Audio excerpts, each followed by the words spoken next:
بسم اللہ الرحمن الرحیم۔ معزز خواتین و حضرات، السلام علیکم ورحمۃ اللہ وبرکاتہ۔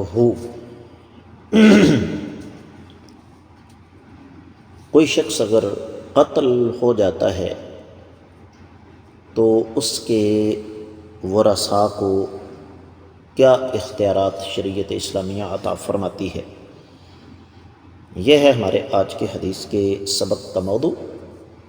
مشکات المصابیح کتاب القصاص 3460ویں حدیث کتاب میں اور 12ویں ہے باب میں الفاظ حدیث مبارکہ کی یہ ہے: وعن ابی شریح الکعبی رضی اللہ عنہ عن رسول اللہ صلی اللہ علیہ وسلم قال ثم انتم یا خزاعة قد قتلتم هذا القتیل من حذیل وانا واللہ عاقلہ من قتل بعده قتیلا فأهله بین خیرتین ان احبوا قتلوا وان احبوا اخذوا القتل، رواہ ترمذی۔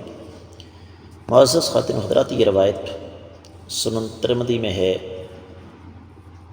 کتاب ہے دیت اور قصاص کی، کتاب الدیات عن رسول اللہ صلی اللہ علیہ وسلم۔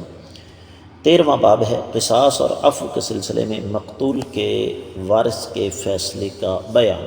1406 حدیث سنن ابی داؤد میں 4504 ہے، اور حدیث سند کے اعتبار سے تمام تر شکوک و شبہات سے بالا تر ہے۔ ترجمے کی طرف بڑھتے ہیں۔ حدیث دراصل طویل ہے، میں اس طوالت کی طرف نہیں جاؤں گا، ترجمہ آپ کو سمجھ آ جائے گا انشاءاللہ۔ سیدنا ابو شریح رضی اللہ تعالیٰ عنہ سے روایت ہے، نبی کریم صلی اللہ علیہ وسلم نے فرمایا: ابن خزاع، تم نے حذیل قبیلے کے ایک شخص کو قتل کر دیا، اللہ کی قسم میں اس کی دیت ادا کروں گا۔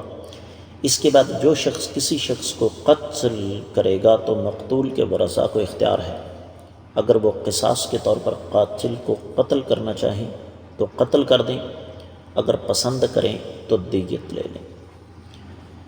معزز خواتین و حضرات، زمانے جاہلیت میں عربوں کے ہاں بھی ہمارے والے سلسلہ تھا، مختلف قبیلے تھے، جس طرح ہمارے ہاں برادریاں ہوتی ہیں، اور ان کی آپس میں دشمنیاں نسل در نسل چلتی آ رہی تھیں، اور ان دشمنیوں کے نتیجے میں پھر ہزاروں نہیں تو سینکڑوں لوگ نسل در نسل قتل ہوتے آ رہے تھے۔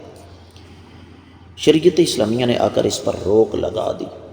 قتل کی 3 قسمیں: قتل عمد، قتل خطا اور شبہ عمد۔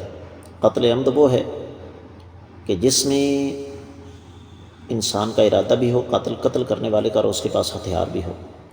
قتل خطا وہ ہے جس میں ارادہ نہیں لیکن ہتھیار ہے، اور قتل شبہ عمد میں ارادہ ہے لیکن ہتھیار نہیں۔ اب پہلی شکل قتل عمد میں مقتول کے ورثاء چاہیں تو قصاص لیں، یعنی قاتل کو قتل کر دیں، لیکن حکومت کی سرپرستی میں۔ دوسری شکل یہ ہے کہ دیت لے لیں 100 اونٹ کے برابر، اور تیسری یہ ہے کہ معافی دے دیں۔ باقی دونوں شکلوں میں، قتل خطا اور شبہ عمد، ان میں قصاص نہیں ہے۔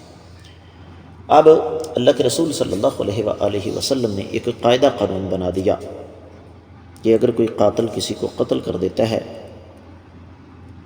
تو اس کی یہی 3 شکلیں ہیں جو میں نے آپ کی خدمت میں عرض کر دیں۔ امید ہے کہ انشاءاللہ آپ کو سمجھ آ گئی ہوگی۔ السلام علیکم ورحمۃ اللہ وبرکاتہ۔